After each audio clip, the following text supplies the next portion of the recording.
here. It's such a beautiful area. It's such a beautiful setting. There are pictures all over the room that we're in. And there's crafts and artwork, and it's just really great. So definitely come to the Gallery Bistro in Port Moody, when you have time in that. So we've got quite the show for us today. We're going to be talking about our 5 years of being on air at CJSF for Sound Therapy Radio. So we have Mr. Jay Peachy, who is here controlling the computers and sitting on the side, and he says hello. He waves his hand. So yeah. Then we've got our co-host Megan. You want to come up here, Megan? Here, Megan. You can stand up here with me, so I'm not alone. Oh boy, public speaking. I know. It never feels like this on the radio. Not ever, no. And then we have another co-host of ours, Andy, who is here. Here, come and say hi, Andy. Hello. Grab a seat. Yeah, you can go up and look next to Andy if you want. Okay. So today we're going to talk about 5 years of being on air, and we're going to share stories. I have my own stories. I'm sure Megan has her own stories. But I want to start with Jay. So Jay was a co-founder of Sound Therapy Radio about 5 years ago, starting it. And Jay, if you can come up here. Oh, I get to come up. Yeah, you have to come up. You guys can Don't call you. I'll stand over here. Yeah, you can just stand there. There you go. So Jay, I want you to talk about the background that we've had with Sound Therapy Radio and how it started, and then we're going to go into talking about past, present, and future. Oh, just like the Ghost of Christmas Past. Just like the Ghost. Well, it is almost Christmas. It's at the end of November. It's a month away. It is. You picked the 25th for a reason. Well, as I mentioned before, I'd gone through my own mental health struggles, and actually when I was really, really down, all I listened to was radio. That was my only really connection to the outside world. I was actually listening to a lot of Canucks games, which, if you're depressed, it's not really the best thing to listen to. And that was a really horrible season. But, I was living with Elaine. I don't know if some people here know who Elaine is, but I was renting a little back room there, and just wouldn't even get up, and all I would do is just like, sleep all day and eat, go back to sleep, and there's just a lot of weight in my life that I was taking on, and you just kind of feel paralyzed, right? Like, it's already Vancouver weather's like bad enough, but then when you start layering on your emotional baggage, it's like, it's so heavy.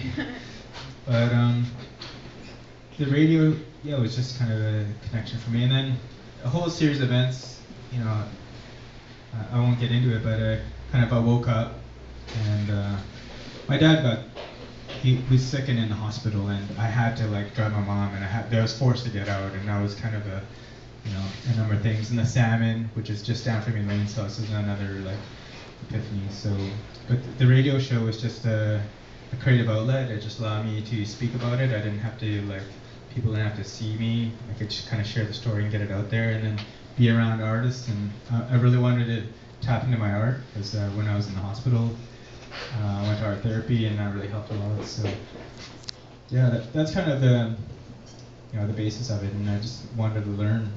I wanted to talk about what I went through, and I wanted to be with artists, and the radio show was just like a campfire to be able to make that happen. Yeah, for myself, it's been a huge outlet.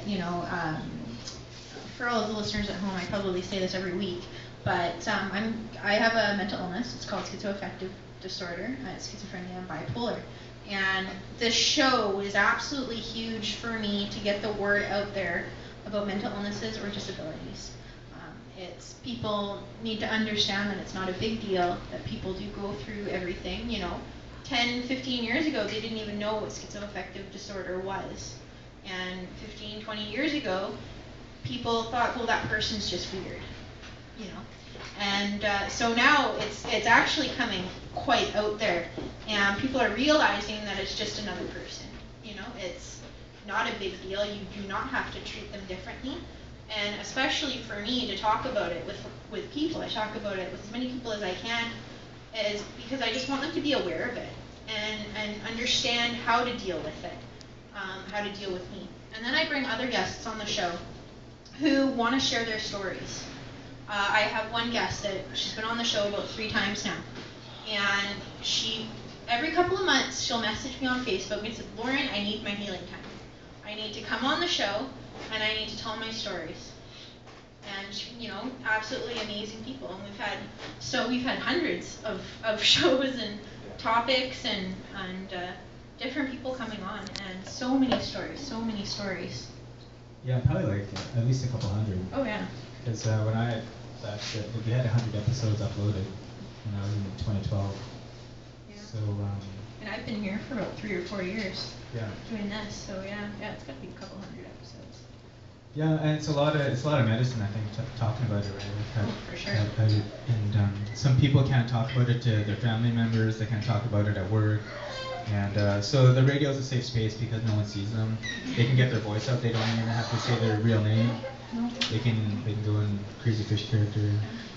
I've heard some pretty weird names over the years, and I brought 2 16-year-old boys and a 14-year-old boy onto the show. And before the show, it's a big deal at that age being on the radio, right? And so before the show, I said, okay, so what do you want your names to be? And they're laughing and giggling and thinking, oh, what is it? So one name was Brian Griffin. The next name was Stewie Griffin. And then the third name was Herbert Griffin. They're all from Family Guy, if you recognize that at all. And so they absolutely thought that it was the funniest thing in the world to have these names. And I didn't clue in at first. And so we're going on, we're doing the interview, we were talking about what it was like for the teacher strike to be going on for them and them not being able to go into school for a month after they were supposed to. And so I really wanted to talk to them about that and get their input as the students. Because you hear all the time of what the parents are saying, but what are the students saying? So it was really interesting. So I would say, okay, Stewie, and I'd ask Stewie a question, he'd answer, oh, okay, Brian, asked him. As soon as I say Herbert, they burst out laughing. They're just laughing hysterically. They just think it's the funniest thing in the world. And so we went on a break, and I told them, I said, okay, guys, we need to tone it down. We can't be hysterically laughing while we're on air. And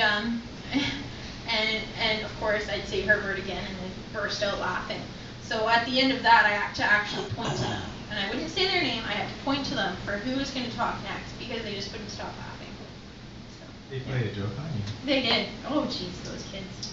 So you get a little laughter therapy. Oh, yeah. Actually, I have a question for you. Yes. And then we'll give it back to these guys. Yeah. So, schizoaffective, it's a pretty large definition. And so what did that mean for you?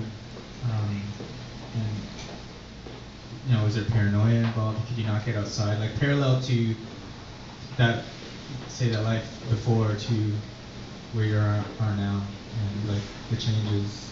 Completely different. Like absolutely different. I've had schizophrenia since I was a young child. I was suicidal by the age of 8. I tried to commit suicide for the first time. And then life went on and I grew up and, I'd always come home and I'd say, Mom, all the kids are being mean to me at school. Mom would say, no, they're not. She'd talk to the teachers, no, they're not. I didn't find out until, after I was diagnosed. I was diagnosed in 2006. And I didn't find out about schizophrenia until then. So now I can actually